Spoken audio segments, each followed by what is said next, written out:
ਸਾਂਝਾ ਟੀਵੀ ਦੇਖ ਰਹੇ ਸਾਰੇ ਦਰਸ਼ਕਾਂ ਨੂੰ ਰੋਮਨਪ੍ਰੀਤ ਵੱਲੋਂ ਪਿਆਰ ਭਰੀ ਸਤਿ ਸ਼੍ਰੀ ਅਕਾਲ ਜੀ। ਅੱਜ ਇੱਕ ਨਵਾਂ ਸ਼ੋਅ ਲੈ ਕੇ ਤੁਹਾਡੇ ਸਾਹਮਣੇ ਹਾਜ਼ਰ ਹੋਏ ਆ। ਤੁਹਾਨੂੰ ਹਮੇਸ਼ਾ ਦੱਸਦੇ ਆ ਅਸੀਂ ਕਿ ਕਿਹੜੀਆਂ ਚੀਜ਼ਾਂ ਜ਼ਰੂਰੀ ਹੁੰਦੀਆਂ ਵਾ ਯੂਥ ਦੇ ਲਈ, ਤੁਹਾਡੇ ਲਈ। ਤੇ ਜਦੋਂ ਆਪਾਂ ਗੱਲ ਕਰਦੇ ਆ ਯੂਥ ਦੀ, ਉਹਦੇ ਵਿੱਚ ਕੁੜੀਆਂ ਦਾ ਇੱਕ ਬਹੁਤ ਵੱਡਾ ਹਿੱਸਾ ਆਉਂਦਾ ਵਾ। ਤੇ ਜਦੋਂ ਕੁੜੀਆਂ ਹਲਕਾ ਜਿਹਾ ਆਪਣੇ ਟੀਨੇਜ ਤੋਂ ਨਿਕਲਣ ਲੱਗਦੀਆਂ, ਇੱਕ ਬਹੁਤ ਹੀ ਇੰਪੋਰਟੈਂਟ ਚੀਜ਼ ਬਣ ਜਾਂਦੀ ਹੈ ਜੀ ਉਹਨਾਂ ਦੇ ਲਾਈਫ ਦੀ, ਜਿਹੜੀ ਹੁੰਦੀ ਮੇਕਅਪ। ਕਿਸੇ ਈਵੈਂਟ ਤੇ ਜਾਣਾ ਆ, ਸਭ ਤੋਂ ਪਹਿਲਾਂ ਮੇਕਅਪ ਡਨ ਹੋਣਾ ਚਾਹੀਦਾ ਆ। ਤੇ ਕਿਤੇ ਵੀ ਬਾਹਰ ਜਾਣਾ ਆ, ਮੇਕਅਪ ਬਹੁਤ ਜ਼ਰੂਰੀ ਬਣ ਜਾਂਦਾ ਵਾ। ਤੇ ਮੇਕਅਪ ਨੂੰ ਸਹੀ ਤਰੀਕੇ ਦੇ ਨਾਲ ਕਿੱਦਾਂ ਕਰਨਾ ਆ, ਮੇਕਅਪ ਤੁਸੀਂ ਕਿੱਦਾਂ ਸਿੱਖ ਸਕਦੇ ਹੋ, ਉਹਦੇ ਬਾਰੇ ਤੁਹਾਨੂੰ ਅੱਜ ਅਸੀਂ ਜਾਣਕਾਰੀ ਦੇਵਾਂਗੇ। ਇੱਕ ਬਹੁਤ ਹੀ ਪਿਆਰੇ ਜਿਹੇ ਸ਼ਖਸ ਸਾਡੇ ਨਾਲ ਅੱਜ ਸ਼ਾਮਿਲ ਹੋਏ ਆ, ਜੋਬਨ ਸੰਧੂ ਹੁਣੀ। ਤੇ ਕਰਨ ਔਜਲਾ ਨੇ ਹੁਣੀ ਆਪਣੇ ਗਾਣੇ ਵਿੱਚ ਵੀ ਉਹਨਾਂ ਦਾ ਬਹੁਤ ਵਾਰ ਨਾਮ ਲਿਆ ਵਾ ਜੀ। ਬਾਰ-ਬਾਰ ਉਹ ਕਹਿੰਦੇ ਆ ਜੋ। ਸੋ ਲੈਟਸ ਵੈਲਕਮ ਜੋ। ਵੈਲਕਮ ਜੋ, ਤੁਹਾਡਾ ਯੂਥ ਬੋਲਦਾ ਤੇ ਬਹੁਤ-ਬਹੁਤ ਸਵਾਗਤ ਕਰਦੇ ਆ। Thank you. ਸੋ ਕਿਵੇਂ ਚੱਲ ਰਹੀਆਂ ਵਾ ਤੁਹਾਡੀਆਂ ਕਲਾਸਿਸ, ਜਿਹੜੀਆਂ ਅਸੀਂ ਵੀ ਸੁਣਿਆ ਕਿ ਤੁਸੀਂ ਇੱਥੇ ਆਏ ਹੋ ਕੈਨੇਡਾ ਦੇ ਵਿੱਚ, ਤੁਸੀਂ ਟੂਰ ਕਰਦੇ ਪਏ ਹੋ। How are your classes going? So the Canada tour is going very good. So this is my first experience, first time over here. So ਮੈਨੂੰ ਥੋੜਾ ਜਿਹਾ ਪਹਿਲਾਂ ਸੀ ਕਿ first time ਪਤਾ ਨਹੀਂ ਕਿਵੇਂ ਦਾ experience ਹੋਏਗਾ, but luckily ਬਹੁਤ ਅੱਛਾ response ਆਇਆ। So next year ਤੋਂ hopefully ਅਸੀਂ ਹੋਰ ਵੀ ਬਹੁਤ ਕੁਝ ਨਵਾਂ ਐਡ ਕਰਾਂਗੇ, ਕਾਫੀ ਬੈਟਰ ਚੀਜ਼ਾਂ ਕਰਾਂਗੇ। So first time ਕਰਕੇ obviously you get to know better ਕਿ ਕੀ improvise ਕਰਨਾ ਹੈ, ਕੀ ਵਿੱਚੋਂ omit ਕਰ ਸਕਦੇ ਹਾਂ। So for next year we have lot of other options, like better options than this year. ਬਿਲਕੁਲ ਜੀ, ਤੁਹਾਨੂੰ ਦੱਸ ਦਈਏ ਕਿ ਬਹੁਤ ਹੀ ਵਧੀਆ ਮੇਕਅਪ ਆਰਟਿਸਟ ਨੇ ਜੋ ਹੁਣੀ, ਤੇ ਇਹਨਾਂ ਦੇ ਇੰਡੀਆ ਦੇ ਵਿੱਚ ਵੀ ਬਹੁਤ ਸਾਰੇ ਸਟੂਡੀਓਜ਼ ਆ। ਤੇ ਉਹ ਹੁਣ ਕੈਨੇਡਾ ਤੇ US ਦੇ ਵਿੱਚ ਜਿਹੜੇ ਆਪਣੇ ਸਟੂਡੀਓਜ਼ ਆ ਉਹ ਐਕਸਪੈਂਡ ਕਰਨ ਜਾ ਰਹੇ ਨੇ। ਉਹ ਤੁਹਾਡਾ ਮੇਕਅਪ ਤਾਂ ਜ਼ਰੂਰ ਕਰਨਗੇ, ਉਹਦੇ ਨਾਲ ਤੁਹਾਨੂੰ ਕਲਾਸਿਸ ਵੀ ਜ਼ਰੂਰ ਦੇਣਗੇ। ਸੋ ਮਿਸ ਜੋ, ਮੈਂ ਸਭ ਤੋਂ ਪਹਿਲਾਂ ਤੁਹਾਡੇ ਤੋਂ ਇਹ ਪੁੱਛਣਾ ਚਾਹੂੰਗੀ ਕਿ ਇਹ ਜਿਹੜਾ ਸਿਲਸਿਲਾ ਆ ਇਹ ਕਿਵੇਂ ਸ਼ੁਰੂ ਹੋਇਆ? So basically 2016 ਦੇ ਵਿੱਚ I started right after my graduation. So ਮੈਂ textile designing ਵਿੱਚ graduation ਕੀਤੀ ਆਪਣੀ ਜੀ। So ਉਸ ਤੋਂ ਬਾਅਦ ਨਾਲ ਹੀ ਖਤਮ ਕਰਦੇ I wanted to do something creative. So ਪਹਿਲਾਂ ਥੋੜਾ ਟਾਈਮ ਮੈਂ ਬੁਟੀਕ ਵੀ ਕੀਤੀ ਸੀ, but then I wanted to switch to something ਜਿਹੜਾ ਮੈਂ ਆਪਣੇ personal ਕਰ ਰਹੀ ਹਾਂ, like I don't have to be dependent on someone। ਕਿ ਮਤਲਬ ਉਹਦੇ 'ਚ ਹੁਣ ਬੁਟੀਕ 'ਚ ਤੁਸੀਂ obviously ਕਾਰੀਗਰਾਂ ਤੋਂ ਕੰਮ ਕਰਵਾਉਣਾ ਹੈ, ਉਹ ਟਾਈਮ ਤੇ ਕਰਦੇ ਹੈ ਨਹੀਂ ਕਰਦੇ ਹੈ। So that ways I wanted to do ਕੁਛ ਕ੍ਰੀਏਟਿਵ ਫੀਲਡ ਵਿੱਚ, ਬਟ ਮੇਰੇ ਆਪਣੇ ਹੱਥ ਹੋਏ, like it's my talent. And then that ways I feel ਕਿ ਉਹ ਸਾਰਾ ਤੁਹਾਡੇ ਤੇ ਡਿਪੈਂਡ ਕਰਦਾ ਹੈ ਕਿ ਤੁਸੀਂ ਕਿੰਨੀ એનર્ਜੀ ਯੂਜ਼ ਕਰ ਸਕਦੇ ਹੋ ਉਹਦੇ ਵਿੱਚ, ਕਿੰਨਾ ਟਾਈਮ ਇਨਵੈਸਟ ਕਰ ਸਕਦੇ ਹੋ, ਐਂਡ ਸਾਰਾ ਉਹ ਤੁਹਾਡੇ ਤੇ ਹੈ ਕਿ ਤੁਸੀਂ ਇੱਕ ਟਾਈਮ ਤੇ ਕਿੰਨੇ ਮੇਕਅਪਸ ਇਕੱਠੇ ਲੈ ਸਕਦੇ ਹੋ। ਸੋ ਮਤਲਬ ਤੁਸੀਂ ਕਿਸੇ ਤੇ ਨਹੀਂ ਡਿਪੈਂਡ ਹੋ ਰਹੇ ਬੇਸਿਕਲੀ ਜੀ। ਜਦੋਂ ਹੁਣ ਆਪਾਂ ਇੰਡੀਆ ਦੀ ਗੱਲ ਕਰਦੇ ਆ, ਉੱਥੇ ਦੋ ਤਰੀਕੇ ਦੀਆਂ ਫੈਮਲੀਜ਼ ਹੁੰਦੀਆਂ। ਇੱਕ ਹੁੰਦੀਆਂ ਵਾ ਤੂੰ ਹੱਥ ਨਹੀਂ ਲਾਣਾ ਲਿਪਸਟਿਕ ਨੂੰ, ਤੂੰ ਹੱਥ ਨਹੀਂ ਲਾਣਾ ਮੇਕਅਪ ਨੂੰ। ਤੇ ਦੂਜੀ ਸਾਈਡ ਤੇ ਹੁੰਦੀ ਆ ਵਾ ਜਿਹੜੇ ਕੁੜੀਆਂ ਨੂੰ ਇਨਕਰੇਜ ਕਰਦੇ ਆ ਕਿ ਤੂੰ ਬੁਟੀਕ ਦਾ ਸਿੱਖ ਲਾ, ਤੂੰ ਮੇਕਅਪ ਦਾ ਸਿੱਖ ਲਾ, ਤੂੰ ਬਿਊਟੀ ਪਾਰਲਰ ਦਾ ਸਿੱਖ ਲਾ। ਤੇ ਤੁਸੀਂ ਕਿਸ ਕੈਟਾਗਰੀ ਦੇ ਵਿੱਚ ਆਪਣੇ ਆਪ ਨੂੰ ਦੇਖਦੇ ਹੋ? ਸੀ ਮੇਰਾ ਐਜ਼ ਅ ਸਟੂਡੈਂਟ ਮੈਂ ਹਮੇਸ਼ਾ ਬੜੀ ਨਾਨ ਸੀਰੀਅਸ ਸਟੂਡੈਂਟ ਸੀ। ਨਾਨ ਸੀਰੀਅਸ? ਹਾਂਜੀ। ਸੋ ਮੈਨੂੰ ਕਦੀ ਆਈਡੀਆ ਨਹੀਂ ਸੀ ਕਿ ਮੈਂ ਪ੍ਰੋਫੈਸ਼ਨਲੀ ਕੁਝ ਐਕਚੁਅਲੀ ਕਰੂੰਗੀ। ਸੋ ਮੈਂ ਜਦੋਂ ਮੇਕਅਪ ਸਟਾਰਟ ਵੀ ਕੀਤਾ ਸੀ, ਸੋ ਮੈਂ ਬੰਬੇ ਗਈ ਸੀ 10 ਡੇਜ਼ ਦਾ ਕੋਰਸ ਕਰਨ ਵਾਸਤੇ। So that was only for certification, so that you know ਲੋਕਾਂ ਨੂੰ ਕੌਨਫੀਡੈਂਸ ਹੋ ਜਾਂਦਾ ਕਿ ਤੁਹਾਡੇ ਕੋਲ ਸਰਟੀਫਿਕੇਟ ਹੈ ਤੇ ਅਸੀਂ ਸਰਟੀਫਾਈਡ ਬੰਦੇ ਤੋਂ ਜਾ ਕੇ ਕਰਾ ਸਕਦੇ ਹਾਂ। ਬਟ ਦੈਨ ਆਈ ਰਿਅਲਾਈਜ਼ਡ ਕਿ ਹਰ ਕੋਰਸ ਵਿੱਚ ਨਾ ਤੁਹਾਨੂੰ ਇਟਸ ਨਾਟ ਇੰਪੋਰਟੈਂਟ ਕਿ ਤੁਹਾਨੂੰ ਹਰ ਇੱਕ ਚੀਜ਼ ਦੱਸਦੇ ਹੈ। For a lot of people it's just a commercial thing. So I feel that when somebody is investing, ਕੋਈ ਤੁਹਾਡੇ ਕੋਲ ਕੋਰਸ ਕਰਨ ਵਾਸਤੇ ਆ ਰਿਹਾ, it's a huge amount. ਇੱਕ ਤਾਂ ਤੁਸੀਂ ਆਪਣੀ ਅਮਾਊਂਟ ਇਨਵੈਸਟ ਕਰ ਰਹੇ ਹੋ, ਤੁਸੀਂ ਟਾਈਮ ਇਨਵੈਸਟ ਕਰ ਰਹੇ ਹੋ। So I feel that it's very important ਕਿ ਤੁਸੀਂ ਉਹ ਚੀਜ਼ ਜ਼ਰੂਰ ਮਾਈਂਡ 'ਚ ਰੱਖ ਕੇ ਉਹਨਾਂ ਨੂੰ ਕਰਾਓ, ਸੋ ਦੈਟ ਜੇ ਕੋਈ ਕੋਰਸ ਕਰ ਰਹੇ ਹੋ ਐਕਚੁਅਲੀ ਉਹ ਤੋਂ ਸਿੱਖ ਕੇ ਵੀ ਜਾਣ। ਸੋ ਜਦੋਂ ਮੈਂ ਆਪਣਾ ਕੋਰਸ ਕੀਤਾ ਸੀ, ਉਸ ਤੋਂ ਬਾਅਦ ਨਾਲ ਹੀ ਆ ਕੇ I started practising, and then I realise ਕਿ ਕਦੀ ਲਾਈਫ 'ਚ ਜਾ ਕੇ I also want to start my own courses, but ਮੈਂ ਉਹ ਚੀਜ਼ਾਂ ਕਰਨਾ ਚਾਹੁੰਦੀ ਹਾਂ ਜਿਹੜੀਆਂ ਮੈਂ ਆਪ ਕਦੀ ਸਿੱਖੀਆਂ ਨਹੀਂ ਕਿਸੇ ਹੋਰ ਕੋਰਸ ਤੋਂ। ਸੋ ਆਈ ਆਲਵੇਜ਼ ਵਾਂਟਡ ਕਿ ਕਦੀ ਵੀ ਕੋਈ ਮੇਰੇ ਕੋਲ ਆ ਰਿਹਾ ਹੈ, ਉਹਨੂੰ ਕੋਰਸ ਤੋਂ ਬਾਅਦ ਕਦੀ ਇਹ ਨਾ ਫੀਲ ਹੋਏ ਕਿ ਅਸੀਂ ਟਾਈਮ ਵੇਸਟ ਕੀਤਾ ਹੈ, ਮਨੀ ਵੇਸਟ ਕੀਤੀ ਹੈ, ਬਟ ਅਸੀਂ ਸਿੱਖਿਆ ਕੁਛ ਨਹੀਂ ਹੈ। ਜੀ। So I always have this mindset, and ਮਤਲਬ ਮੈਨੂੰ ਇਵੇਂ ਹੁੰਦਾ ਕਿ I feel it's very important for girls to be independent. So it's very important ਕਿ ਕੋਈ ਵੀ ਕੁੜੀ, ਤੁਸੀਂ I have seen lot of girls ਜਿਹੜੀਆਂ ਆਲਰੇਡੀ ਲਾਈਕ ਬੈਂਕਿੰਗ ਲਾਈਨ 'ਚ ਹੋਣਗੀਆਂ ਜਾਂ ਟੀਚਿੰਗ ਲਾਈਨ 'ਚ ਹੈ, ਬਟ ਉਹਨਾਂ ਦਾ ਇੰਟਰਸਟ ਮੇਕਅਪ 'ਚ ਹੁੰਦਾ ਹੈ। ਬਟ ਦੈਨ ਕਾਫੀ ਗਰਲਸ ਦੀ ਪ੍ਰੋਬਲਮ ਇਹ ਆਉਂਦੀ ਹੈ, ਉਹਨਾਂ ਦੀ ਫੈਮਲੀਜ਼ ਅਲਾਉ ਨਹੀਂ ਕਰਦੇ, because till date lot of people feel that makeup ਕੋਈ ਇਨਾ ਪ੍ਰੋਫੈਸ਼ਨ ਨਹੀਂ ਹੈ। But whereas I feel ਕਿ ਤੁਹਾਡਾ ਜਿਸ ਚੀਜ਼ 'ਚ ਵੀ ਇੰਟਰਸਟ ਹੈ, ਤੁਸੀਂ ਉਹਨੂੰ ਪੈਸ਼ਨੇਟਲੀ ਕਰ ਰਹੇ ਹੋ, it's a very good thing. And makeup ਉਹੀ ਗੱਲ ਦੇਖਣ ਸੋਸ਼ਲ ਮੀਡੀਆ ਤੇ ਜੋ ਤੁਸੀਂ ਦੇਖਦੇ ਹੋ ਨਾ, ਐਗਜ਼ੈਕਟਲੀ ਪਿੱਛੇ ਉਹ ਚੀਜ਼ ਨਹੀਂ ਹੈ। ਇਟਸ ਵੈਰੀ ਡਿਫਰੈਂਟ ਲਾਈਕ ਪਿੱਛੇ ਉਹਦੇ ਬਹੁਤ ਕੁਝ ਚੱਲਦਾ ਹੈ ਤੁਸੀਂ ਬਹੁਤ ਆਰਟਿਸਟ ਅਲਾਈਨ ਕਰਨੇ ਹੁੰਦੇ ਆ ਜੇ ਤੁਸੀਂ ਟਰੈਵਲ ਕਰ ਰਹੇ ਹੋ ਮੇਕਅਪ ਵਾਸਤੇ you have to see the logistics you have to align hair artist you have to align draping artist then ਤੁਸੀਂ ਆਪਣੀਆਂ ਟੀਮਸ ਅਲਾਈਨ ਕਰਨੀਆਂ ਸੋ ਮਤਲਬ ਪਿੱਛੇ ਵਾਲੀ ਸਟੋਰੀ ਨੋਬਡੀ ਸੀਜ਼ ਸੋ ਅਗਰ ਕੋਈ ਬ੍ਰਾਈਡ ਹੈ ਮਾਰਨਿੰਗ ਬ੍ਰਾਈਡ ਹੈ she has to get ready early morning so ਤੁਸੀਂ ਓਬਵੀਅਸਲੀ ਐਵਰੀ ਡੇ ਮਤਲਬ ਵੈਡਿੰਗ ਸੀਜ਼ਨ ਦੇ ਵਿੱਚ ਤੁਹਾਡਾ 5-6 ਮੰਥਸ ਇਹੀ ਚੱਲਦਾ ਹੈ ਕਿ ਤੁਸੀਂ 2 ਵਜੇ ਉੱਠ ਰਹੇ ਹੋ 3 ਵਜੇ ਉੱਠ ਰਹੇ ਹੋ and this goes for every day like for 5-6 months so ਮਤਲਬ ਸਿਰਫ ਮੇਕਅਪ ਦਾ ਉਹ ਨਹੀਂ ਹੈ ਕਿ ਜੋ ਤੁਸੀਂ ਸੋਸ਼ਲ ਮੀਡੀਆ ਤੇ ਦੇਖ ਰਹੇ ਹੋ ਪਿਕਚਰਸ ਦੇਖ ਰਹੇ ਹੋ ਤੇ ਬਸ ਉਹੀ ਚੀਜ਼ ਹੈ ਸੋ ਜਦੋਂ ਆਪਾਂ ਹੁਣ ਗੱਲ ਕੀਤੀ ਸੋਸ਼ਲ ਮੀਡੀਆ ਦੀ ਤੇ ਮੇਕਅਪ ਦੀ ਕਈ ਜਣੇ ਹੈਗੇ ਜਿੱਦਾਂ ਸਪੈਸ਼ਲੀ ਮੇਲਸ ਜਿਹੜੇ ਹੁੰਦੇ ਆ ਉਹ ਬਹੁਤ ਟ੍ਰੋਲ ਕਰਦੇ ਆ ਕਿ ਪਹਿਲਾਂ ਤੂੰ ਮੂੰਹ ਧੋ ਕੇ ਆ ਤੇ ਤੁਸੀਂ ਤਾਂ ਕੇਕ ਕਰਦੀਆਂ ਰਹਿੰਦੀਆਂ ਆਪਣੇ ਆਪ ਨੂੰ ਸੋ ਤੁਹਾਡਾ ਉਹਨਾਂ ਵੀਡੀਓਜ਼ ਲਈ ਕੀ ਰਿਐਕਸ਼ਨ ਹੋਊਗਾ ਜਦੋਂ ਤੁਸੀਂ ਇਦਾਂ ਦੀਆਂ ਵੀਡੀਓਜ਼ ਦੇਖਦੇ ਹੋ ਸੀ ਆਈ ਫੀਲ ਇੱਕ ਤੇ ਮਾਈ ਪਰਸਨਲ ਟੇਸਟ ਮੈਨੂੰ ਵੈਸੇ ਵੀ ਇਹ ਹੁੰਦਾ ਕਿ ਤੁਸੀਂ ਮੇਕਅਪ ਜਿੰਨਾ ਲਾਈਟ ਐਂਡ ਸਟਲ ਰੱਖ ਸਕਦੇ ਹੋ ਉਨਾ ਰੱਖੋ ਜੀ makeup for me is not changing the face I feel makeup ਓਨਾ ਹੋਣਾ ਚਾਹੀਦਾ ਹੈ ਜਿਹੜਾ ਤੁਹਾਡੇ ਆਪਣੇ ਫੀਚਰਸ enhance ਕਰੇ ਜਾਂ ਮਤਲਬ ਤੁਸੀਂ already you have a pretty face ਤੁਹਾਨੂੰ ਹੋਰ ਬਿਊਟੀਫਾਈ ਕਰੇ ਜੀ ਸੋ ਮੈਨੂੰ ਅੱਜ ਤੱਕ ਪਰਸਨਲੀ ਕਦੀ ਐਕਸਪੀਰੀਅੰਸ ਹੋਇਆ ਨਹੀਂ ਹੈ ਜੀ but I feel India and Canada the makeup the taste is very different so I feel that I have a signature taste ਮੇਰਾ ਇੱਕ ਆਪਣਾ ਜਿਹੜਾ ਟੇਸਟ ਹੈ I want to bring that taste to Canada ਸੋ ਜਦੋਂ ਤੁਸੀਂ ਗੱਲ ਕੀਤੀ India ਤੇ ਕੈਨੇਡਾ ਦਾ ਮੇਕਅਪ ਟੇਸਟ ਆ ਜਿਹੜਾ ਡਿਫਰੈਂਟ ਆ ਸੋ ਜਿਹੜਾ ਮੇਨ ਜੇਕਰ ਪੁਆਇੰਟਸ ਤੁਸੀਂ ਦੱਸਣੇ ਚਾਹੋ ਕਿਹੜੀਆਂ ਕਿ ਜਗ੍ਹਾ 'ਤੇ ਤੁਹਾਨੂੰ ਲੱਗਦਾ ਵਾ ਕਿ ਇਹ ਚੀਜ਼ ਇੰਡੀਆ 'ਚ ਹੁੰਦੀ ਆ ਬਟ ਇਹ ਚੀਜ਼ ਕੈਨੇਡਾ 'ਚ ਪ੍ਰੈਫਰ ਨਹੀਂ ਕਰਦੀ ਜਾਂ ਫਿਰ ਇਹ ਚੀਜ਼ ਕੈਨੇਡਾ 'ਚ ਬਹੁਤ ਪ੍ਰੈਫਰ ਕੀਤੀ ਜਾਂਦੀ ਹੈ ਇੰਡੀਆ ਦੇ ਵਿੱਚ ਨਹੀਂ ਇਹ ਚੀਜ਼ ਚੱਲੂਗੀ ਸੀ ਆਈ ਫੀਲ ਇੰਡੀਆ 'ਚ ਨਾ ਇੱਕ ਤੇ ਜੇ ਆਪਾਂ ਮਤਲਬ ਹਰ ਸੈਗਮੈਂਟ ਦੇ ਲੋਕੀ ਹੈ ਜਿਹੜੇ ਥੋੜੇ ਜਿਹੇ ਬੈਕਵਰਡ ਹੋਣਗੇ ਜਾਂ ਕੁਝ ਵੀ ਹੈ ਦੇਰ ਆਰ ਲੋਟ ਆਫ ਗਰਲਸ ਜਿਨ੍ਹਾਂ ਨੂੰ ਇੰਨਾ ਐਕਸਪੋਜ਼ਰ ਕਦੀ ਮਿਲਿਆ ਨਹੀਂ ਹੈ ਜਾਂ ਉੱਥੇ ਉਹ ਕਦੀ ਰੈਗੂਲਰ ਇੰਨਾ ਮੇਕਅਪ ਕਰਦੇ ਨਹੀਂ ਹੈ ਸੋ ਉੱਥੇ ਕੋਈ ਵੀ ਮਾਰਨਿੰਗ ਜਿਹੜੀ ਸਿੱਖ ਬ੍ਰਾਈਡ ਹੈ ਦੇ ਆਲਵੇਜ਼ ਪ੍ਰੈਫਰ ਕਿ ਮੇਕਅਪ ਜਿੰਨਾ ਲਾਈਟ ਤੋਂ ਲਾਈਟ ਹੋਏ ਉਨਾ ਬੈਟਰ ਹੈ whereas I feel Canada's people are little different ਇੱਥੇ ਬ੍ਰਾਈਡਸ ਦਾ ਟੇਸਟ is little louder ਮਤਲਬ ਉਹਨਾਂ ਨੂੰ ਅਗਰ ਬੇਸ ਦੀ ਆਪਾਂ ਗੱਲ ਕਰੀਏ ਫਾਊਂਡੇਸ਼ਨ ਐਂਡ ਆਲ ਦੇ ਪ੍ਰੈਫਰ ਕਿ ਥੋੜਾ ਲਾਊਡ ਹੋਏ ਕੰਟੂਰ ਸਾਰਾ ਕੁਝ ਉੱਪਰ ਦਿਖਣਾ ਚਾਹੀਦਾ ਸੋ I want ਕਿ ਮੈਂ ਕੈਨੇਡਾ 'ਚ ਵੀ ਮਤਲਬ I have lot of brides ਜਿਹੜੀਆਂ ਕੈਨੇਡਾ ਤੋਂ ਹੈ ਜਿਨ੍ਹਾਂ ਨੂੰ ਐਵੇਂ ਹੁੰਦਾ ਕਿ ਕੈਨੇਡਾ 'ਚ ਸਾਨੂੰ ਕਦੀ ਉਹਦਾ ਆਰਟਿਸਟ ਨਹੀਂ ਮਿਲਿਆ ਜਿਹਦਾ ਟੇਸਟ ਬਹੁਤ ਸਟਲ ਹੋਏ ਜਾਂ ਬੇਸ ਸਾਨੂੰ ਬਹੁਤ ਲਾਈਟ ਲੱਗੇ ਫੇਸ ਤੇ ਹੈਵੀ ਨਾ ਫੀਲ ਹੋਏ so I want to get that thing over here so ਕਦੋਂ ਤੁਸੀਂ ਪਲਾਨ ਕਰਦੇ ਪਏ ਹੋ ਆਪਣਾ ਇੰਡੀਆ ਤੇ ਸੌਰੀ ਕੈਨੇਡਾ ਤੇ US ਦੇ ਵਿੱਚ ਕਲਾਸਿਸ ਸਟਾਰਟ ਕਰਨੀਆਂ ਤੇ ਆਪਣਾ ਸਟੂਡੀਓ ਸਟਾਰਟ ਕਰਨਾ ਪਲਾਨਿੰਗ ਤੇ ਅਦਰਵਾਈਜ਼ ਮੇਰੀ ਕੋਵਿਡ ਤੋਂ ਪਹਿਲਾਂ ਦੀ ਚੱਲ ਰਹੀ ਸੀ but then it took a while because company setup ਕਰਦੇ ਸਾਰਾ ਕੁਝ ਲੀਗਲੀ ਉਹ ਕਰਦੇ ਥੋੜਾ ਟਾਈਮ ਲੱਗ ਜਾਂਦਾ ਸੋ ਹੁਣ ਦਿਸ ਈਅਰ 2023 ਦੇ ਵਿੱਚ ਫਰਸਟ ਟਾਈਮ ਅਸੀਂ ਕੈਨੇਡਾ ਕੀਤਾ so next year again this year we did Toronto Calgary and Vancouver so ਹੁਣ ਨੈਕਸਟ ਈਅਰ ਤੋਂ ਵੀ ਆ ਪਲਾਨਿੰਗ ਟੋਰਾਂਟੋ ਕੈਲਗਰੀ ਤੇ ਅਸੀਂ ਕਰਾਂਗੇ So maybe Winnipeg and Edmonton ਵੀ ਕਰ ਲਈਏ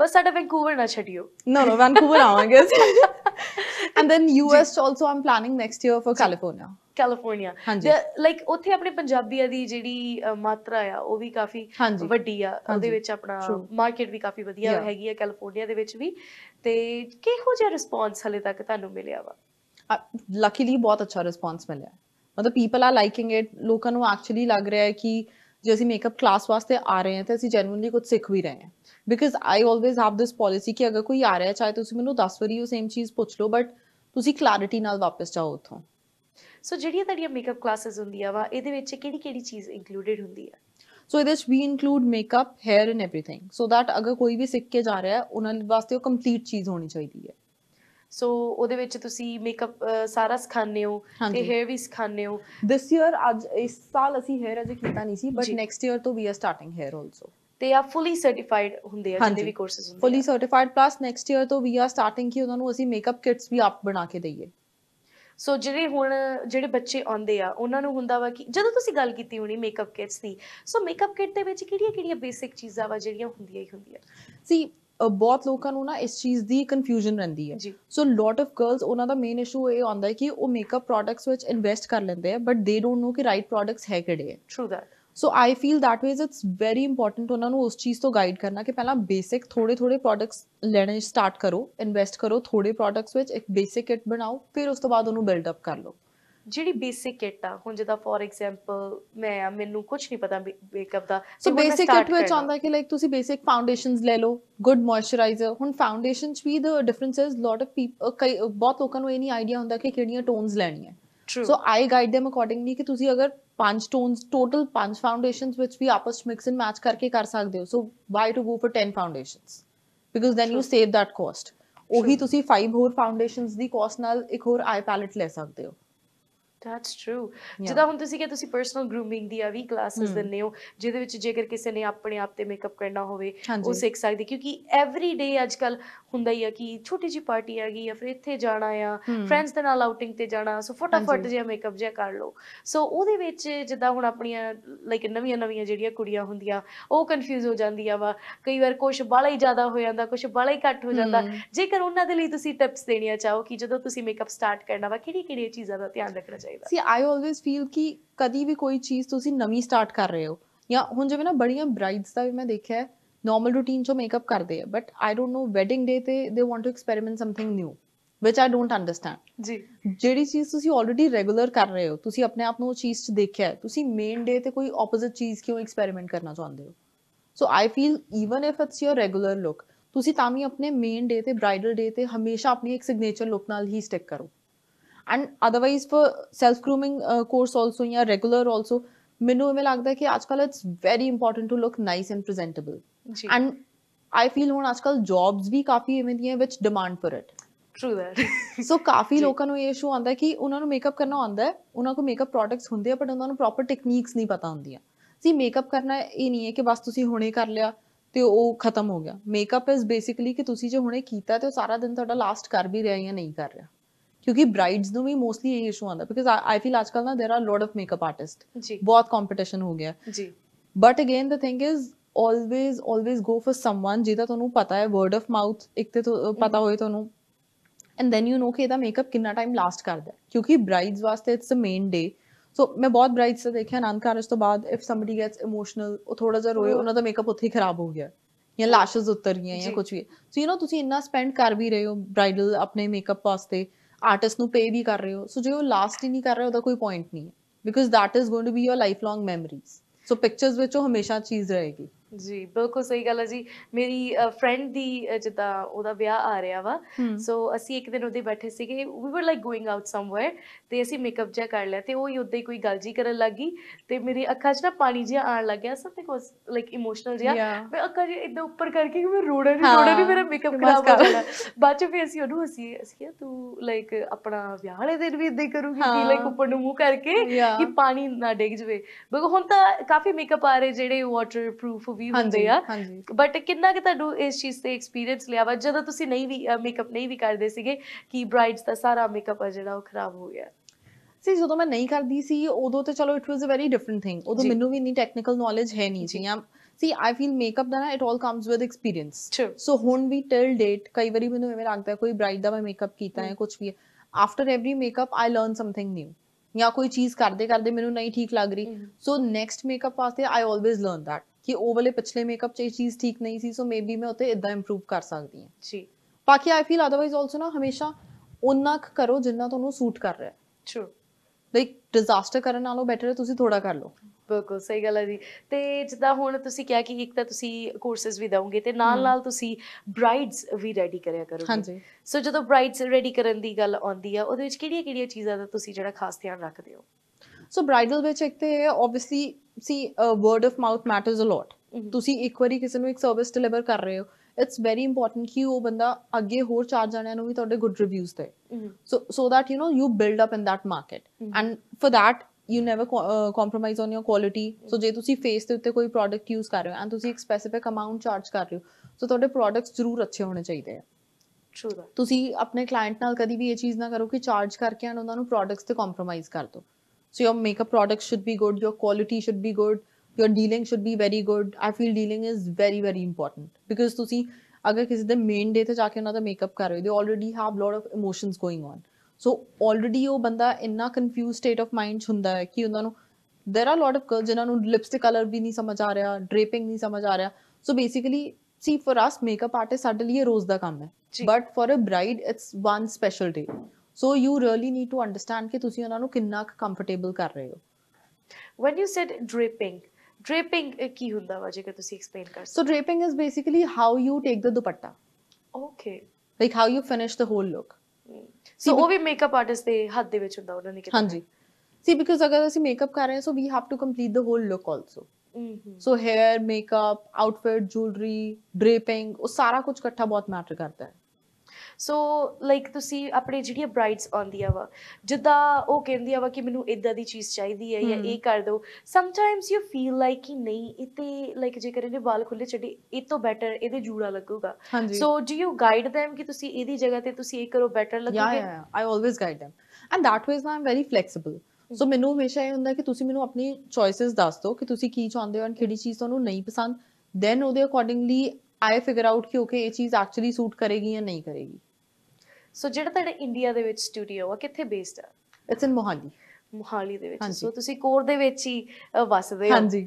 ਤੇ ਬਾਅਦ ਚੰਡੀਗੜ੍ਹ ਮੋਹਾਲੀ। ਚੰਡੀਗੜ੍ਹ ਮੋਹਾਲੀ ਦੇ ਵਿੱਚ, ਤੇ ਅਦਰਵਾਈਜ਼ ਅੰਮ੍ਰਿਤਸਰ ਵੀ ਹੈ। ਅੰਮ੍ਰਿਤਸਰ ਦੇ ਵਿੱਚ। ਸੋ ਚੰਡੀਗੜ੍ਹ, ਮੋਹਾਲੀ ਤੇ ਅੰਮ੍ਰਿਤਸਰ। ਹਾਂਜੀ। ਓਕੇ, ਤੇ ਕਿੰਨਾ ਟਾਈਮ ਹੋ ਗਿਆ ਤੁਹਾਨੂੰ ਇਹ ਜਿਹੜੇ ਸਟੂਡੀਓਜ਼ ਆ ਉਹਨਾਂ ਨੂੰ ਰਨ ਕਰਦੇ ਆ? ਮੈਨੂੰ ਮੇਕਅਪ ਕਰਦੇ 7 ਇਅਰਸ ਹੋ ਗਏ ਆ। 7 years। ਹਾਂਜੀ। ਤੇ ਸਭ ਤੋਂ ਪਹਿਲਾਂ ਤੁਸੀਂ ਕਿਹੜਾ ਸਟੂਡੀਓ ਖੋਲਿਆ ਸੀਗਾ? ਅੰਮ੍ਰਿਤਸਰ ਵਾਲਾ। ਸੋ ਇਹ ਸੀਗਾ ਕਿ ਗੁਰੂ ਘਰ ਵੱਲ ਨੂੰ ਖੋਲਣਾ ਆ ਜਾਂ ਫਿਰ? ਨਹੀਂ, ਮੈਂ ਬੇਸਿਕਲੀ ਹੈ ਹੀ ਅੰਮ੍ਰਿਤਸਰ ਤੋਂ। ਬੇਸਿਕਲੀ ਤੁਸੀਂ ਫਿਰ ਮਾਝੇ ਵਾਲੇ ਹੋ? ਹਾਂਜੀ।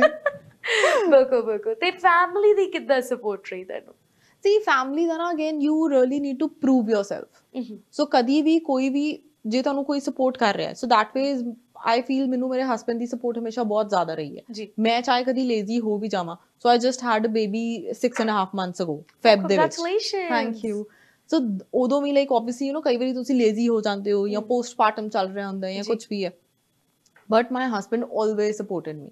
So he always said ਕਿ like ਜਦੋਂ ਤੁਸੀਂ ਬ੍ਰੇਕ ਲੈ ਲੋਗੇ ਕੰਮ ਤੋਂ ਉਸ ਤੋਂ ਬਾਅਦ it's always a break, so you really need to keep going.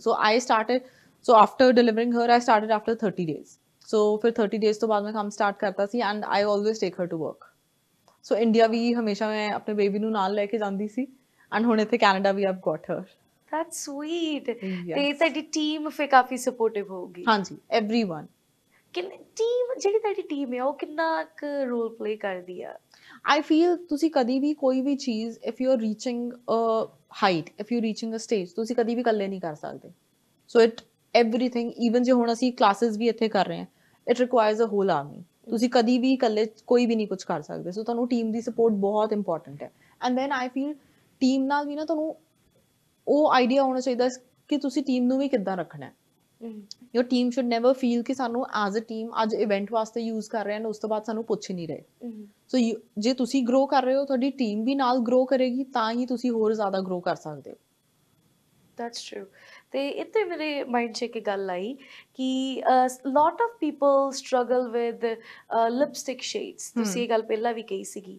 So is there any like tips or tricks ਜਿਹਦੇ ਨਾਲ ਤੁਸੀਂ ਆਪਣਾ best lipstick shade ਆ ਜਿਹੜਾ choose ਕਰ ਸਕਦੇ ਹੋ? See, I mix and match lot of colors। ਮੈਨੂੰ ਇਦਾਂ ਲੱਗਦਾ ਇੱਕ ਲਿਪਸਟਿਕ ਲਗਾ ਕੇ ਉਹਦੇ ਉੱਪਰ ਮੈਂ 2 ਹੋਰ ਲਗਾ ਦੇਣੀ ਹੈ, ਇੱਕ ਹੋਰ ਲਗਾ ਦੇਣੀ ਹੈ ਜਦੋਂ ਤੱਕ ਮੈਨੂੰ ਲੱਗਦਾ ਕਿ ਇਹ ਕਲਰ ਮੈਨੂੰ ਠੀਕ ਨਹੀਂ ਲੱਗ ਰਿਹਾ। ਸੋ ਜਿਹੜੇ ਆਪਣੇ ਲਿਪਸਟਿਕ ਆ ਤੇ ਆਪਣੀ ਲਿਪਸ ਆ ਆਪਾਂ ਉਹਨਾਂ ਨੂੰ as a palette and paint ਵਾਂਗੂ ਯੂਜ਼ ਕਰ ਸਕਦੇ ਆ। ਸੋ you can experiment a lot। ਚਾਹੇ ਤੁਸੀਂ ਆਪਣੇ ਆਈਜ਼ ਨਾਲ ਐਕਸਪੈਰੀਮੈਂਟ ਕਰੋ, ਲਿਪਸ ਨਾਲ ਐਕਸਪੈਰੀਮੈਂਟ ਕਰੋ, ਤੁਸੀਂ ਕੁਝ ਵੀ ਕਰੋ, but at the end result should be satisfying। ਸੋ ਤੁਹਾਡੇ ਨਾਲ ਕਦੀ ਇਦਾਂ ਹੋਇਆ ਵਾ ਕਿ ਜਿੱਦਾਂ ਹੁਣ ਕਾਫੀ ਕੁੜੀਆਂ ਹੁੰਦੀਆਂ ਉਹਨਾਂ ਨੂੰ ਆਪਣੇ ਆਈਜ਼ ਤੇ ਇੰਨਾ ਹੈਵੀ ਕਰਨ ਦੀ ਆਦਤ ਨਹੀਂ ਹੁੰਦੀ, ਜਦੋਂ ਲੈਸ਼ਸ ਲਾਉਂਦੀਆਂ ਜਾਂ ਹੈਵੀ ਮੇਕਅਪ ਕਰਦੀਆਂ ਉਹਨਾਂ ਦੀਆਂ ਅੱਖਾਂ ਜਿਹੜੀਆਂ ਦੁਖਣ ਲੱਗ ਜਾਂਦੀਆਂ ਵਾ? ਹਾਂਜੀ, ਕਾਫੀ ਵਾਰੀ ਹੁੰਦਾ।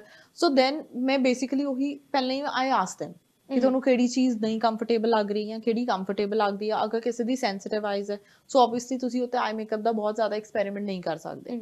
So that because the thing is makeup ਕਰਦੇ ਨਾ ਇੱਕ ਵਾਰੀ ਅਗਰ ਆਈਜ਼ ਤੋਂ ਪਾਣੀ ਆਉਣ ਲੱਗ ਜਾਏ, ਵਾਟਰੀ ਆਈਜ਼ ਹੋ ਜਾਏ, ਦੈਨ ਉਸ ਤੋਂ ਬਾਅਦ it's very difficult to fix it. So I always feel that ਪਹਿਲਾਂ ਹੀ ਓਨਾ ਕੀ ਰੱਖੋ ਸੋ ਦੈਟ ਤੁਹਾਨੂੰ ਬਾਅਦ ਵਿੱਚ ਦੂਸਰੇ ਬੰਦੇ ਨੂੰ ਵੀ ਅਨਕੰਫਰਟੇਬਲ ਨਾ ਲੱਗੇ। ਜਦੋਂ ਤੁਸੀਂ ਹੁਣ ਆਪਾਂ ਗੱਲ ਕਰਦੇ ਆ ਕਿ ਮੇਕਅਪ ਦੀਆਂ ਲੇਅਰਸ ਦੀ, ਸੋ ਤੁਸੀਂ ਸਾਨੂੰ ਇਹ ਜ਼ਰੂਰ ਦੱਸੋ ਕਿ ਕਿਹੜੀ ਲੇਅਰ ਤੋਂ ਬਾਅਦ ਕਿਹੜੀ ਲੇਅਰ ਆਉਂਦੀ ਹੈ starting firm moisturiser? So basically you start from moisturizer। See, everybody has different techniques। So I'll tell you जो मैंने personally अपना लगता है। So I feel skin prep करनी is very important। Makeup उतना role नहीं play करता जितना थोड़ी skin preparation play करती है। So you really need to moisturize your skin nicely, prep and prime it nicely, tone it nicely, and then sunscreen is very important। And then I feel makeup with सब तो major step is color correction। So colour correction is basically ਤੁਸੀਂ ਜਦੋਂ ਆਪਣੇ dark spots ਕੋਈ ਵੀ marks ਤੁਹਾਡੇ face ਤੇ ਤੁਸੀਂ ਉਹਨਾਂ ਨੂੰ ਕਵਰ ਕਰ ਰਹੇ ਹੋ। So that is very important. So ਜਿਹੜੀ ਉਹ ਗ੍ਰੀਨ ਤੇ orange ਕਲਰ Orange, ਹੁੰਦੇ ਆ yes. so ਇਹ ਡਿਫਰੈਂਸ ਕੀ ਹੁੰਦਾ ਗ੍ਰੀਨ ਤੇ orange ਦੇ ਵਿੱਚ? So orange is basically for dullness. ਜੀ Dark circles ਹੋ ਗਏ, blemishes ਹੋ ਗਏ, pigmentation ਕੁਝ ਵੀ ਹੈ ਉਹਨੂੰ ਜੀ। ਤੁਸੀਂ orange ਨਾਲ cover ਕਰ ਸਕਦੇ ਜੀ। ਹੋ। And green is basically for redness. So ਅਗਰ ਕਿਸੇ ਦੇ fresh acne ਹੈ, there are a lot of people ਜਿਨ੍ਹਾਂ ਨੂੰ sunlight 'ਚ ਜਾ ਕੇ ਜਾਂ ਕੋਈ ਵੀ lights ਵਿੱਚ ਜਾ ਕੇ ਉਹਨਾਂ ਦੀ skin ਬਹੁਤ red ਹੁੰਦੀ ਹੈ। So green is for that, to cover that. Okay, so after color correctors ਉਸ ਤੋਂ ਬਾਅਦ ਕੀ ਲਾਇਆ ਜਾਵੇ? Foundation. Then Foundation. concealer, you have ਜੀ। to fix it, powder. ਕਈਆਂ ਨੂੰ ਇਹ ਹੁੰਦਾ ਵਾ ਕਿ ਕੰਸੀਲਰ ਪਹਿਲਾਂ ਲਾਈਏ ਕਿ ਫਾਊਂਡੇਸ਼ਨ ਪਹਿਲਾਂ ਲਾਈਏ? See again ਉਹੀ ਨਾ ਹਰ ਇੱਕ ਦਾ different mindset ਹੈ। ਜੀ ਸੋ ਆਈ ਫੀਲ ਅਗਰ ਤੁਸੀਂ ਕਲਰ ਕਰੈਕਸ਼ਨ ਕਰਨ ਤੋਂ ਬਾਅਦ ਸਿੱਧਾ ਕੰਸੀਲਰ ਲਗਾ ਦੋਗੇ, ਉਸ ਤੋਂ ਬਾਅਦ ਤੁਸੀਂ ਫਾਊਂਡੇਸ਼ਨ ਕਰ ਦਿਓ, ਫਿਰ ਉਸ ਤੋਂ ਬਾਅਦ ਅਗੇਨ ਕੰਸੀਲਰ ਕਰਨਾ ਹੀ ਪਏਗਾ okay to make your face look brighter. So to highlight your face basically. So I feel just to avoid that one step, I prefer कि color correction ਤੋਂ ਬਾਅਦ ਤੁਸੀਂ ਸਿੱਧਾ foundation ਕਰ ਲਓ and then ਉਸ ਤੋਂ ਬਾਅਦ concealer ਕਰ ਲਓ, ਓਕੇ so that ਤੁਸੀਂ ਇੱਕ layer save ਕਰ ਲੈਂਦੇ ਹੋ। Got it. ਤੇ ਇਸ ਤੋਂ ਬਾਅਦ ਫਿਰ ਆਪਣਾ ਜਿੰਨਾ ਵੀ ਅੱਖ ਦਾ ਕਰਨਾ, ਆਪਣੇ ਜੋ ਕੁਝ ਵੀ ਕਰਨਾ ਉਹ ਤੁਸੀਂ ਡਨ ਤੁਸੀਂ ਕਰ self ਸਕਦੇ grooming classes ਤੇ ਆ ਜਾਓ। ਲੱਗਦਾ ਮੈਨੂੰ ਆਣਾ ਜ਼ਰੂਰ ਪੈਣਾ ਹੀ ਆ। ਤੇ ਫਿਰ ਮੈਂ ਸੈਟਿੰਗ ਤੁਹਾਨੂੰ- ਸਪਰੇ ਕਿੰਨੀ ਕੁ ਜ਼ਰੂਰੀ ਆ? Very important. ਤੇ ਉਹ ਪਹਿਲਾਂ ਲੈਣੀ ਲਾਈਕ Last ਵਿੱਚ ਮੈਂ Last ਤੇ ਵਿੱਚ। last ਵਿੱਚ ਲਾਉਣੀ ਆ। ਤੇ ਉਹਦੇ ਨਾਲ ਫੇਸ ਆ ਜਿਹੜਾ ਉਹ ਫਲੈਟ ਨਹੀਂ ਹੁੰਦਾ? See I feel ਜੋ ਤੁਸੀਂ already face ਦੇ ਉੱਤੇ ਨਾ ਇੰਨੇ products use ਕਰ ਰਹੇ ਹੋ, ਕਾਫੀ powder ਵਾਲੇ products use ਕਰ ਰਹੇ ਹੋ, so it's very important to set it. So ਜੀ। basically ਤੁਸੀਂ spray ਨਾਲ ਉਹ ਸਾਰਾ ਕੁਝ ਉੱਤੇ fix ਕਰ ਰਹੇ ਹੋ। Sounds good. ਤੇ ਹੁਣ ਜਿਹੜੀਆਂ ਤੁਹਾਡੀਆਂ ਅਗਲੀਆਂ ਕਲਾਸਿਸ ਉਹ ਕਦੋਂ ਹੋਣ ਵਾਲੀਆਂ ਕੱਲ੍ਹ ਤੋਂ। ਪਲੀਜ਼ ਦੱਸ ਦਿਓ। From tomorrow. ਸੋ ਰੈਗੂਲਰ ਚੱਲੂਗੀ ਇਹ ਕਲਾਸਿਸ? ਹਾਂਜੀ। ਓਕੇ, ਕਦੋਂ ਕਿੱਥੇ? So I ਹੋਣਗੀਆਂ have ਤੁਹਾਡੀਆਂ? self grooming ਦੀਆਂ ਦੋ classes ਹੈ ਜੀ। and then pro course ਜਿਹੜਾ 4 days ਦਾ ਹੈ। Sounds- So 4 days ਦੇ ਵਿੱਚ we cover 8 sessions. And then we also do a professional photo shoot ਉਹਨਾਂ ਦਾ, so that ਜਦੋਂ ਮਤਲਬ ਅਗਰ ਕੋਈ ਵੀ ਆਰਟਿਸਟ ਆ ਰਿਹਾ ਉੱਥੇ ਪ੍ਰੋਫੈਸ਼ਨਲ ਕੋਰਸ ਕਰਨ ਵਾਸਤੇ, ਐਟਲੀਸਟ ਉਹਨਾਂ ਨੂੰ ਇੰਨਾ ਕੌਨਫੀਡੈਂਸ ਆਉਣਾ ਚਾਹੀਦਾ ਹੈ that ਉਸ ਤੋਂ ਬਾਅਦ ਉਹ ਆਪਣਾ ਪ੍ਰੋਫੈਸ਼ਨਲ ਇੱਕ ਫੋਟੋ ਸ਼ੂਟ ਕਰਵਾ ਕੇ ਪੂਰਾ ਫਿਰ ਉੱਥੋਂ ਜਾ ਰਹੇ, so that ਉਹ ਸੋਸ਼ਲ ਮੀਡੀਆ ਤੇ ਉਹਨਾਂ ਨੇ ਸਟਾਰਟ ਵੀ ਕਰਨਾ, at least they have a platform. Because normally ਨਾ ਕਾਫੀ ਲੋਕਾਂ ਨੂੰ ਇਹ ਕਨਫਿਊਜ਼ਨ ਹੁੰਦੀ ਹੈ ਕਿ ਹੁਣ ਮੇਕਅਪ ਸਿੱਖ ਤੇ ਲਿਆ ਬਟ ਹੁਣ ਅਸੀਂ ਸਟਾਰਟ ਕਿੱਥੋਂ ਕਰੀਏ। ਸੋ ਐਟਲੀਸਟ ਇੱਕ ਤੁਸੀਂ ਪ੍ਰੋਫੈਸ਼ਨਲ ਸ਼ੂਟ ਕਰਾ ਕੇ ਇੱਕ ਵਾਰੀ ਤੁਸੀਂ ਇੱਕ ਪੂਰੀ ਬ੍ਰਾਈਡ ਜਾਂ ਆਪਣੀ ਮਾਡਲ ਪੂਰੀ ਰੈਡੀ ਕਰਤੀ ਹੈ, ਦੈਨ ਤੁਹਾਨੂੰ ਆਪਣੇ ਆਪ 'ਚ ਹੀ ਕੌਨਫੀਡੈਂਸ ਆਉਣ ਲੱਗ ਜਾਂਦਾ ਹੈ। ਜਦੋਂ ਕਈ ਵਾਰ ਤੁਸੀਂ ਉਹਨਾਂ ਸੋਸ਼ਲ ਮੀਡੀਆ ਤੇ ਵੀ ਬਹੁਤ ਵਾਰ ਦੇਖਦੇ ਹੋ ਕਿ ਉਹ ਕੰਟੂਰ ਕਰਕੇ ਡਬਲ ਚਿਨ ਲੁਕੋ ਦਿੰਦੇ ਆ, ਇਹਦੇ ਵਿੱਚ ਕਿੰਨੀ ਕੁ ਸੱਚਾਈ ਹੈ? ਇਵੇਂ ਦਾ ਕੁਝ ਨਹੀਂ ਹੁੰਦਾ, ਕੁਝ ਨਹੀਂ ਹੁੰਦਾ। ਡਬਲ ਚਿਨ ਸਿਰਫ ਵਰਕਆਊਟ ਨਾਲ ਲੁਕ ਸਕਦੀ ਹੈ, ਕੰਟੂਰ ਨਾਲ ਨਹੀਂ। ਕਿਤੇ ਮੇਕਅਪ ਵਾਲੇ ਕੁਝ ਨਹੀਂ ਕਰ ਸਕਦੇ ਇਹ 'ਚ। ਨਥਿੰਗ। ਸੋ ਜਦੋਂ ਤੁਹਾਡਾ ਵਿਆਹ ਹੋਣਾ ਆ, ਸੋ ਉਹ ਤੋਂ ਪਹਿਲਾਂ ਚੰਗੀ ਤਰੀਕੇ ਨਾਲ ਜਿਮ ਲਾਓ, ਫਿਰ ਤੁਹਾਡੀ ਡਬਲ ਚਿਨ ਚੰਗੀ ਤਰੀਕੇ ਨਾਲ ਵਰਕਆਊਟ ਕਰੋ ਬਸ। ਵਰਕਆਊਟ ਹੀ ਕਰੋ ਬਸ। ਹਾਂਜੀ। ਨੋ ਦੈਟਸ ਗੁੱਡ ਐਸ ਵੈਲ। ਤੇ ਹੁਣ ਜਿਹੜੀਆਂ ਤੁਹਾਡੀਆਂ ਬਾਚੋ ਕਲਾਸਿਸ ਹੈਗੀਆਂ ਵਾ, ਉਹਨਾਂ ਤੇ ਕਿੱਦਾਂ ਰਜਿਸਟਰ ਕਰ ਸਕਦੇ ਆ, ਤੁਹਾਨੂੰ ਕਿੱਦਾਂ ਕੰਟੈਕਟ ਕੀਤਾ ਜਾ ਸਕਦਾ? ਸੋ ਤੁਸੀਂ ਮੈਨੂੰ ਮੇਰੇ ਇੰਸਟਾਗ੍ਰਾਮ ਤੇ DM ਕਰ ਸਕਦੇ ਹੋ, that is Kohl Eyes by Jo, KOHLEYESBYJO। ਸੋ ਤੁਸੀਂ ਉੱਥੇ ਇੰਸਟਾਗ੍ਰਾਮ ਤੇ ਕੰਟੈਕਟ ਕਰ ਸਕਦੇ ਹੋ, you can DM me all your queries and ਮੈਂ ਉੱਥੇ ਤੁਹਾਨੂੰ ਸਾਰਾ ਇਨਫੋਰਮ ਕਰ ਦੂੰਗੀ। ਸੋ ਜਿਹੜੇ ਵੀ ਕੋਰਸਿਸ ਆ, ਜਿਹੜੀਆਂ ਵੀ ਕਲਾਸਿਸ ਆ, ਦੇ ਕੈਨ ਆਪਟ ਇਨ, ਤੇ ਆਪਣਾ ਉਹਨਾਂ ਦੀ ਮਰਜ਼ੀ ਹੋਊਗੀ ਕਿ ਉਹਨਾਂ ਨੇ ਕਿਹੜਾ ਕੋਰਸ ਸਿਲੈਕਟ ਕਰਨਾ ਵਾ, ਦੇਅਰ ਲਾਈਕ ਆਪਸ਼ਨਸ। ਹਾਂਜੀ ਹਾਂਜੀ। ਤੇ ਜਿੱਦਾਂ ਹੁਣ ਕਈ ਵਾਰ ਬ੍ਰਾਈਡਸ ਨੇ ਰੈਡੀ ਹੋਣਾ ਹੁੰਦਾ ਆ, ਉਹ ਵੀ ਸੇਮ ਤਰੀਕੇ ਦੇ ਨਾਲ ਤੁਹਾਨੂੰ ਕੰਟੈਕਟ ਕਰ ਸਕਦੇ ਆ। ਸੋ ਹੁਣ ਤੁਸੀਂ ਇੱਥੇ ਹੀ ਹੈਗੇ ਹੋ ਕਿੰਨੀ ਦੇਰ? ਨਹੀਂ ਅਜੇ ਹੁਣੇ ਤੇ I'm here till 25th September। Sounds good. So ਉਸ ਤੋਂ ਬਾਅਦ I'm going back to India, ਕਿਉਂਕਿ ਹੁਣ ਉੱਥੇ ਅਕਤੂਬਰ ਤੋਂ ਬਾਅਦ ਵੈਡਿੰਗ ਸੀਜ਼ਨ ਉੱਥੇ ਸਟਾਰਟ ਹੋ ਰਿਹਾ ਹੈ। ਸੋ ਨੈਕਸਟ ਈਅਰ ਅਗੇਨ ਅਸੀਂ April May ਦੇ ਵਿੱਚ ਆਵਾਂਗੇ, ਵਾਪਸ ਆ ਜਾਣਗੇ ਜੀ। Yes. ਸੋ ਤੁਸੀਂ April ਤੋਂ ਆ ਕੇ ਹੋਰ ਕਲਾਸਿਸ ਲੈ ਸਕਦੇ ਹੋ, ਆਪਣੇ ਮੇਕਅਪ ਵੀ ਕਰਾ ਸਕਦੇ ਹੋ। ਜੇਕਰ ਤੁਹਾਡੀ ਇੰਡੀਆ ਵਿਆਹ ਹੈਗਾ ਵਾ ਤੇ ਤੁਸੀਂ ਇੱਥੇ ਦੇਖਦੇ ਪਏ ਹੋ, ਤਾਂ ਫਿਰ ਤੁਸੀਂ ਇੰਡੀਆ ਜਾ ਕੇ ਇਹਨਾਂ ਨੂੰ ਕੰਟੈਕਟ ਜ਼ਰੂਰ ਕਰ ਸਕਦੇ ਹੋ ਜੀ। ਯੈਸ। ਸੋ ਜਾਂਦੇ ਤੁਸੀਂ ਕੋਈ ਸੁਨੇਹਾ ਦੇਣਾ ਚਾਹੋ ਜੀ? See, I feel, be it makeup, be it any profession, but it's very, very important to be independent. So ਤੁਸੀਂ ਕੋਈ ਵੀ ਚੀਜ਼, ਕੋਈ ਵੀ profession 'ਚ ਤੁਹਾਡਾ passion ਹੈ, ਤੁਸੀਂ ਉਹਨੂੰ ਜ਼ਰੂਰ follow ਕਰੋ। Like even if you have some restrictions, ਕੋਈ ਨਹੀਂ allow ਕਰ ਰਿਹਾ, ਤੁਸੀਂ ਚਾਹੇ discreetly ਉਹਨੂੰ ਕਰੋ, but prove yourself. ਜੀ। ਸੋ ਆਪਣੇ ਆਪ ਨੂੰ ਪ੍ਰੂਵ ਕਰਨਾ ਬਹੁਤ ਹੀ ਜ਼ਿਆਦਾ ਜ਼ਰੂਰੀ ਆ। ਜੇਕਰ ਤੁਸੀਂ ਆਪਣੇ ਆਪ ਨੂੰ ਪ੍ਰੂਵ ਕਰਦੇ ਹੋ, ਫਿਰ ਸਾਰੇ ਲੋਕੀ ਤੁਹਾਡੇ ਨਾਲ ਜ਼ਰੂਰ ਚੱਲਦੇ ਆ। ਧੰਨਵਾਦ ਤੁਹਾਡਾ ਬਹੁਤ ਤੁਸੀਂ ਸਮਾਂ ਕੱਢ ਕੇ ਆਏ ਤੇ ਬਹੁਤ ਸੋਹਣੀ ਨੌਲੇਜ ਤੁਸੀਂ ਦਿੱਤੀ, ਤੇ ਅਸੀਂ ਸਾਰੇ ਜ਼ਰੂਰ ਪਹੁੰਚਾਂਗੇ ਜੀ ਤੁਹਾਡੀਆਂ ਕਲਾਸਿਸ ਤੇ ਅਸੀਂ ਵੀ ਸੋਹਣਾ ਮੇਕਅਪ ਕਰਨਾ ਜ਼ਰੂਰ ਸਿੱਖਾਂਗੇ। ਤੇ ਮੇਰੇ ਵਿਆਹ ਲਈ ਮੈਂ ਤੁਹਾਨੂੰ ਪਹਿਲਾਂ ਹੀ ਬੁੱਕ ਕਰ ਰਹੀ ਹਾਂ।